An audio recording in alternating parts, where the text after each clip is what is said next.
van a perdonar que estoy un poco afectado de bronquio. Las 500 horas semanales me tienen...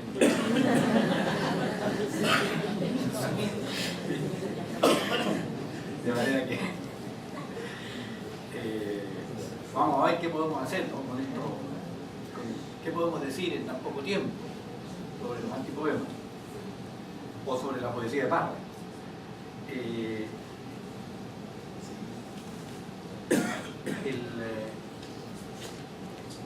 Podemos ir avanzando en la...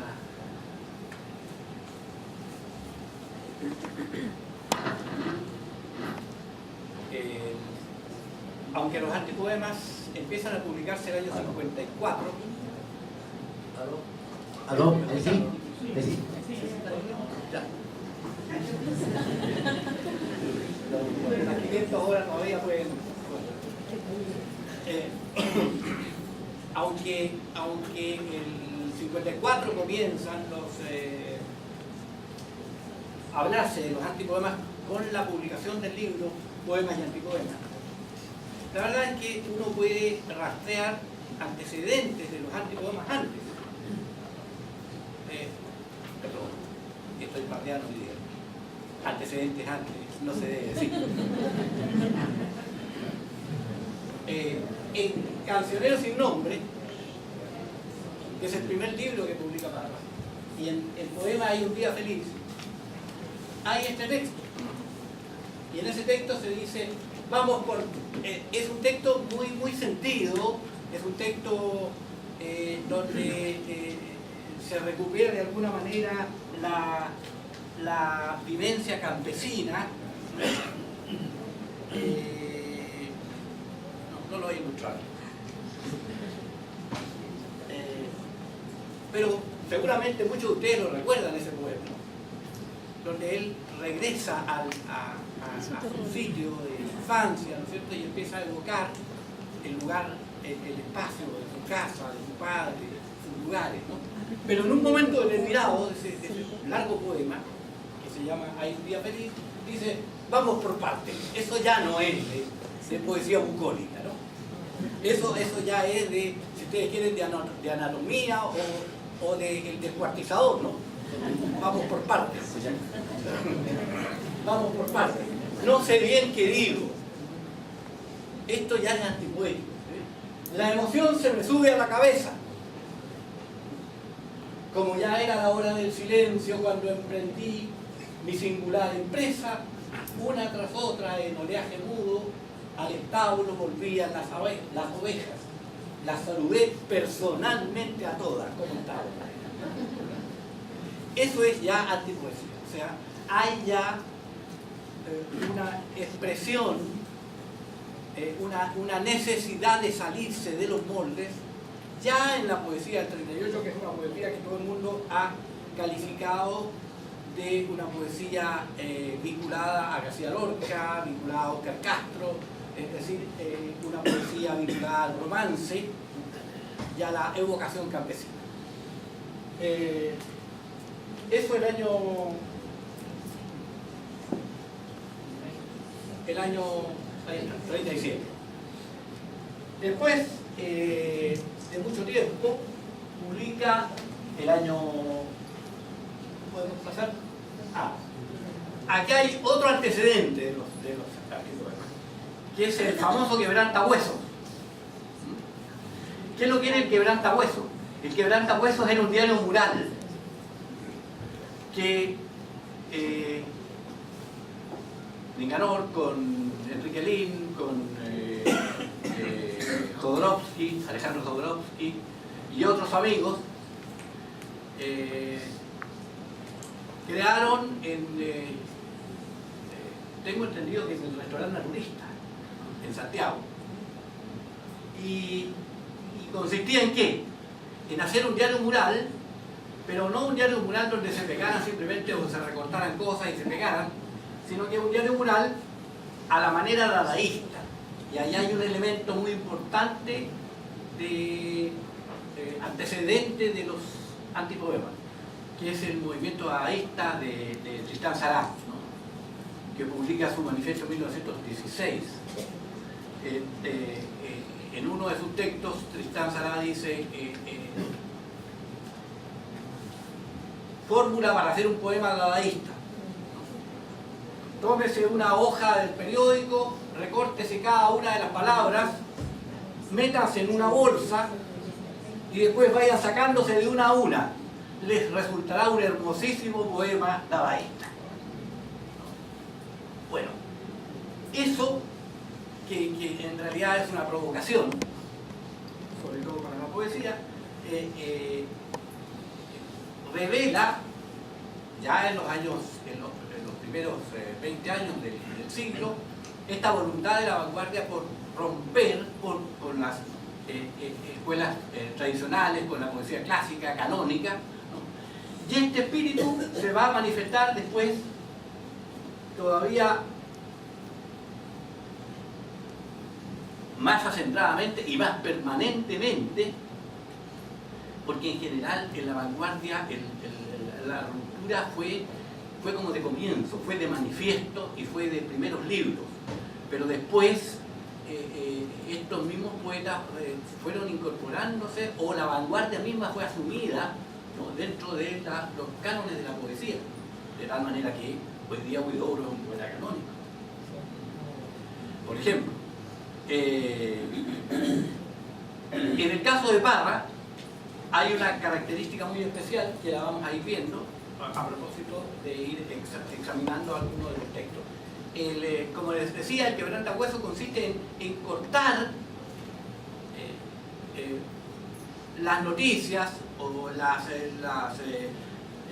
las informaciones publicitarias, en fin, y hacerlas chocar, ¿no es cierto?, frases de una noticia con otra, de tal manera de producir textos extraños.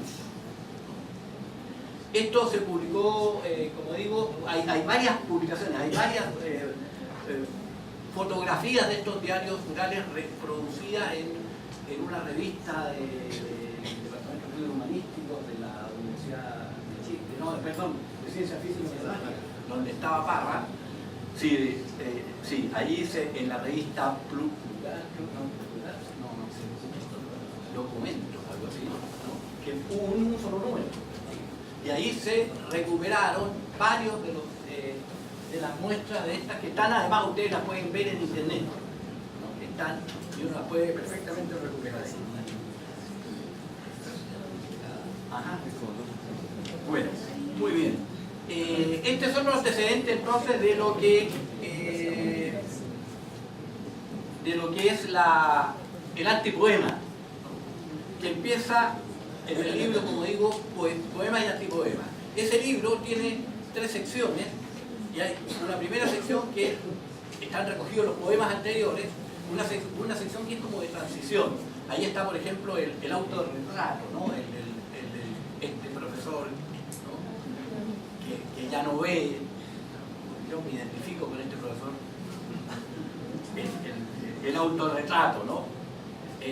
Considerad, muchachos, este gabán de fraile mendicante, soy profesor en un liceo oscuro, he perdido la voz haciendo clases, después de todo o nada, hago 40 horas semanales. ¿Qué les dice mi cara abofeteada? ¿Verdad que inspira lástima mirarme? ¿Y qué les sugieren estos zapatos de cura que envejecieron sin arte ni parte? Bueno, me salto para el final. Dice,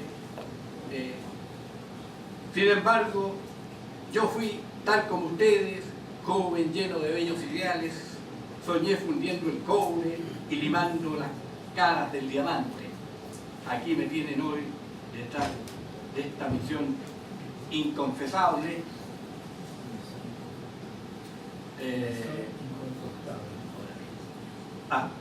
Ahora bien, no, esto no es.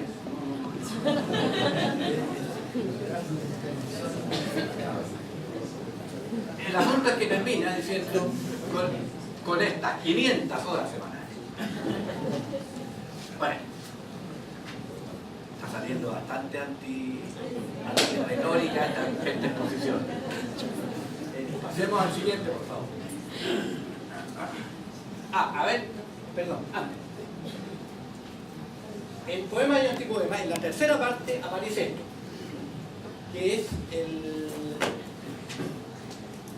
la definición, ¿no?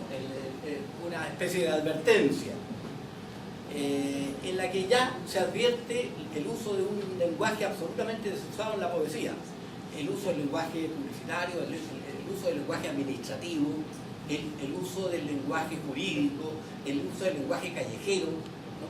Y en realidad la antipoesía va a construirse sobre esta base, sobre la base de lo que yo llamaría la ruptura de los paradigmas normales o tradicionales de la poesía, ¿no? Para esto utilizo el concepto que es conocido dentro de las un concepto que es conocido dentro de la tradición teórica literaria, que es el concepto de universo de discurso, ¿no? El concepto de universo de discurso consiste en que cada disciplina, ¿no?, construye un discurso. Y entonces hay dentro de ese discurso, dentro de ese universo de discurso, hay usos lingüísticos que pertenecen exclusivamente a ese discurso. Entonces hay un discurso de la botánica, por ejemplo, o de las ciencias en general. Hay un discurso que es el universo de discurso de la mitología. Y entonces en el discurso de la mitología suceden cosas que no suceden en los otros universos de discurso. Y nadie se pregunta por qué, cómo es, que es absurdo que Atlas esté levantando tres sosteniendo el mundo, o que, qué sé yo, que Sísifo, ¿no es cierto?, esté subiendo a la montaña cada vez y se le cae la piedra y vuelve, ¿no? Esas son cosas que suceden en los mitos griegos, en los mitos latinos, en los mitos americanos. Pero hay un universo de las matemáticas, y hay un universo de la cocina. Y en el universo de las matemáticas se puede decir que el orden de los factores no altera el producto. Pero no puede decirse en el universo de la cocina que el orden de los factores altera el producto. Que el orden de los factores no altera el producto. Porque los que saben cocinar y las que saben cocinar, ¿no?, saben que no se pueden poner las cosas al lote. Entonces hay cosas que valen en determinados universos y no en otros. Los chistes están muchas veces provocados por este cruce de universos. Decir, por ejemplo, que dos sabios estaban sentados bajo la sombra de un árbol tratando de extraerle la raíz cuadrada es un cruce de universos de discurso. El universo de la matemática y el universo del mundo real, el universo de la naturaleza. Bueno, lo que hace el antipoema y la antipoesía en buena medida es esto: es quebrar los límites de estos universos y utilizar elementos de los distintos universos indistintamente en la construcción de un discurso, en la construcción de un texto. Pero esto no pasa solamente en los antipoemas, o si ustedes quieren, esta no es una fórmula solamente usada en los antipoemas, porque es una fórmula además dinámica.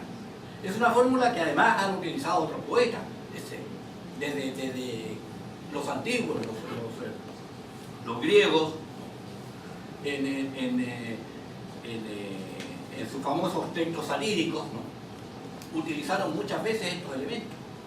O en nuestra poesía, el mismo Huidobro, con frecuencia, utiliza también, rompe. Y la verdad es que la poesía misma consiste en romper los paradigmas.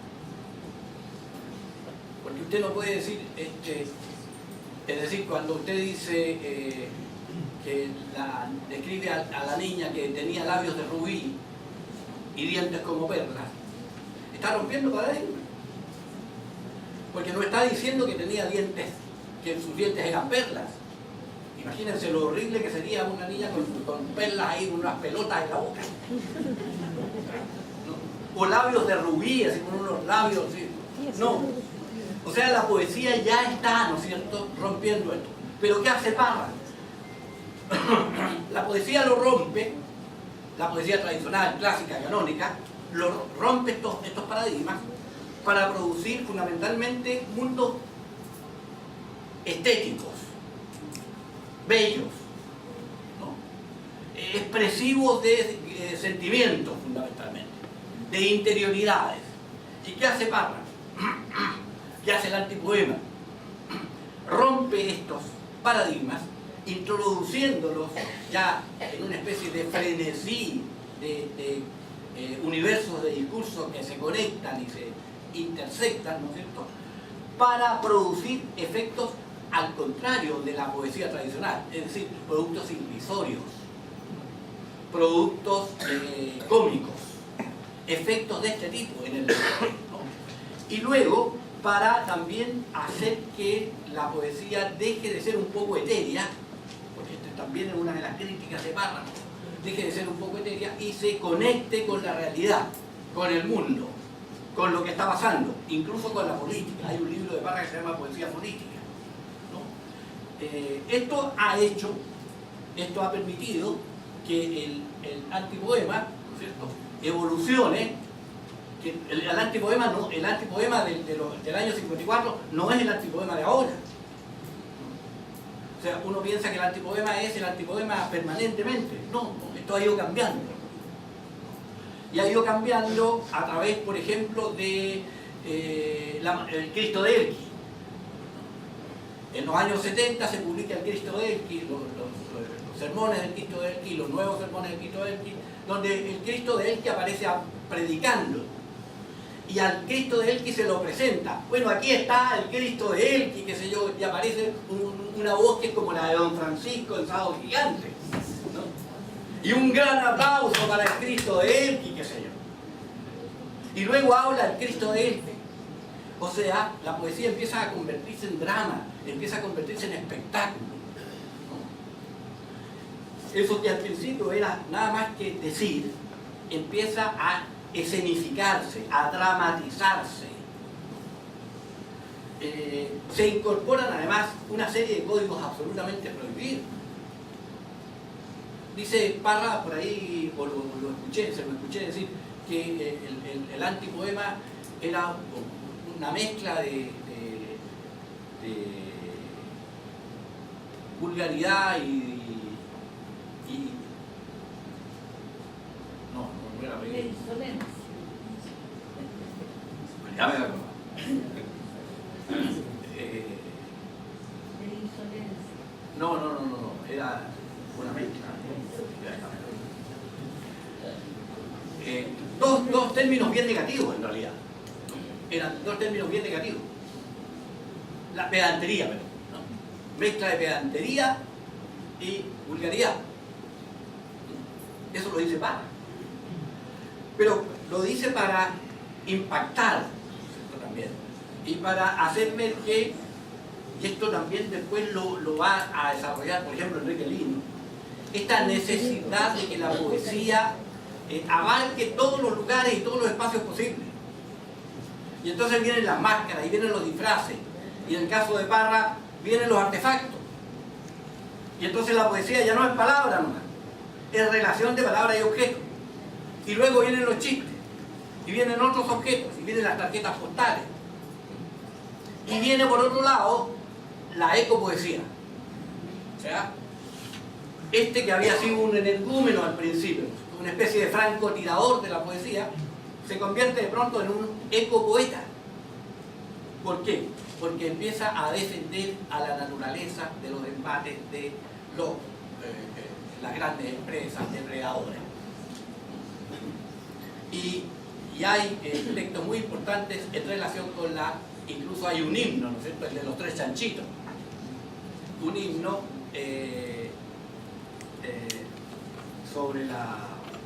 un himno de los ecologistas, ¿no? Y hay declaraciones de principio sobre esto.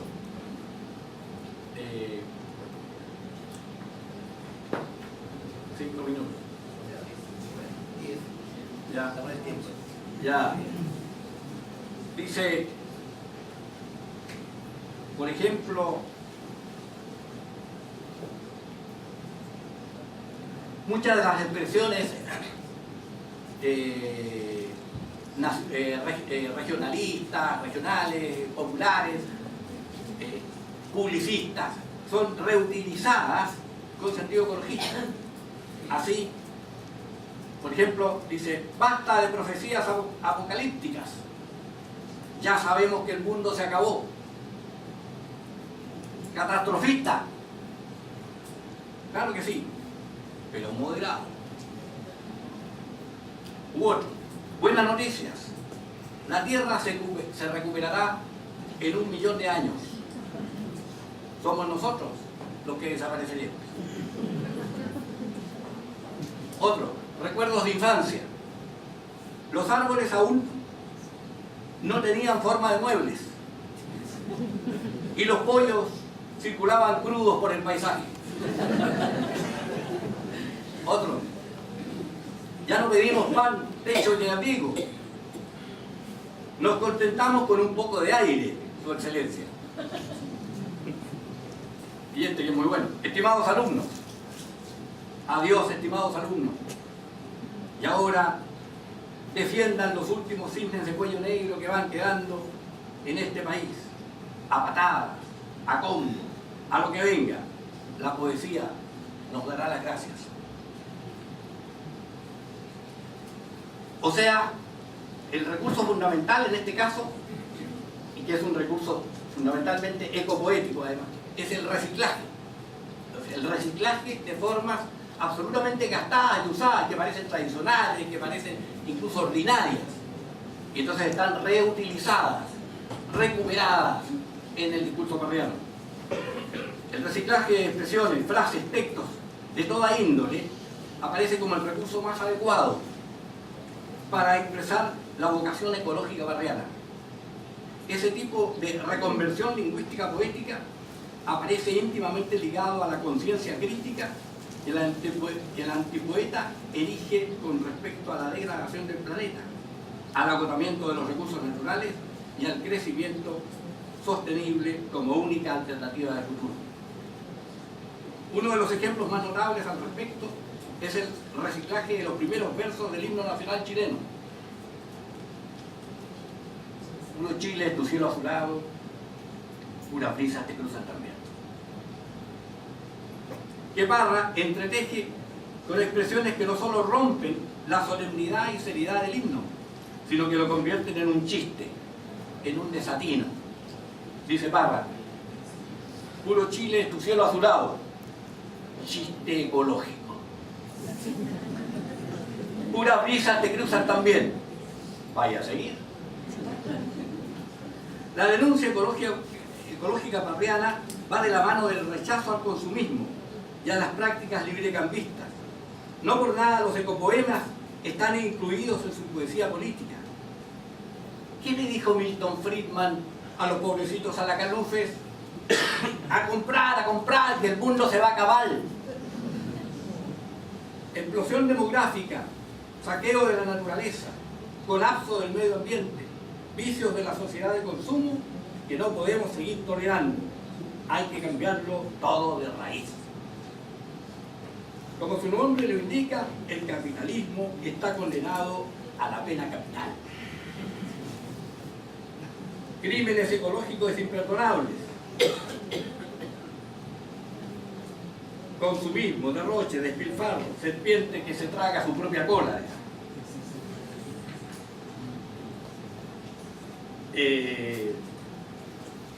Aquí está el... Tal vez con esto podríamos terminar. En su ecologismo posee un himno oficial. Y es el de los 7 chanchitos. Los 7 chanchitos, no los 3 chanchitos.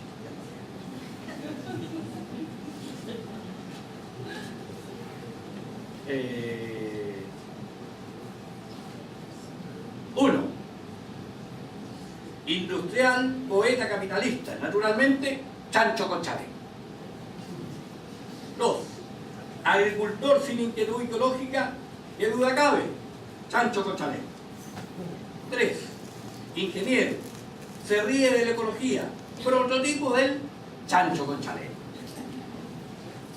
4, comunista, marxista, leninista, maoísta, castrista, pinochetista, refractario a la información ecológica, lo siento mucho, chancho con chaleco. Sacerdote que fuma como murciélago, sin la menor consideración al prójimo, que me perdone su santidad, imperdonable, chancho con chaleco. Profesor y conferenciante, escritor, para mal de sus pecados, autoexcluido del Frente Ecológico, no tiene vuelta, chancho con chaleco. Autoridad civil o militar, indiferente a la realidad ecológica, debe ser desenmascarado públicamente. Mono de nieve, chancho con chaleco. Nauseabundo, chancho con chaleco.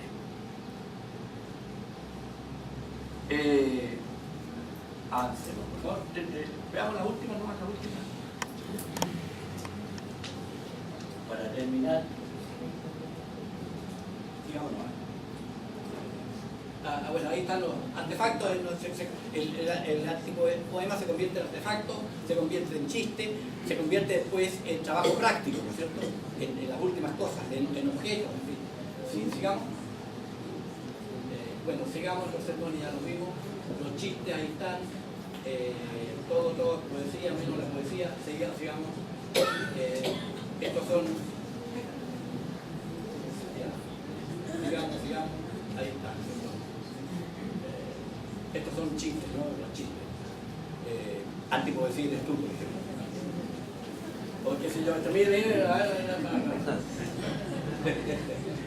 si se puede volver. Ahí está. No, ahí está. Aquí. Chocolate sirena. Open here. O este.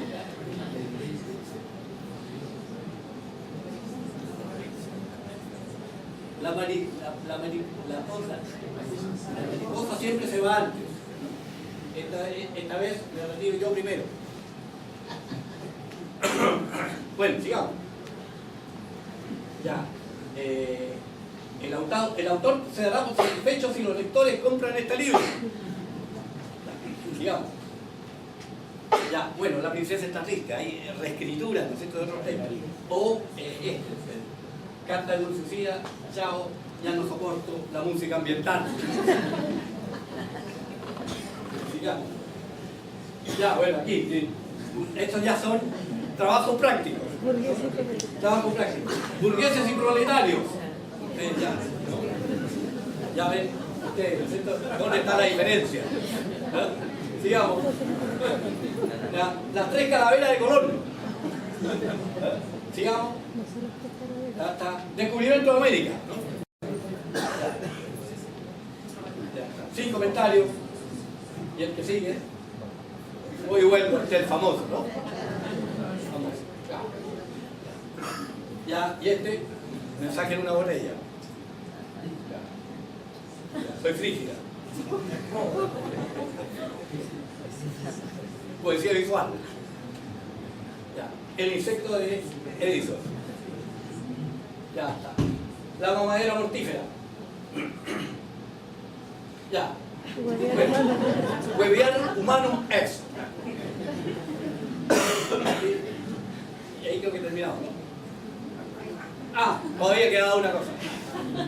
Este es un aporte. Felicito a España por darle el término póstumo al gran Nicaragua.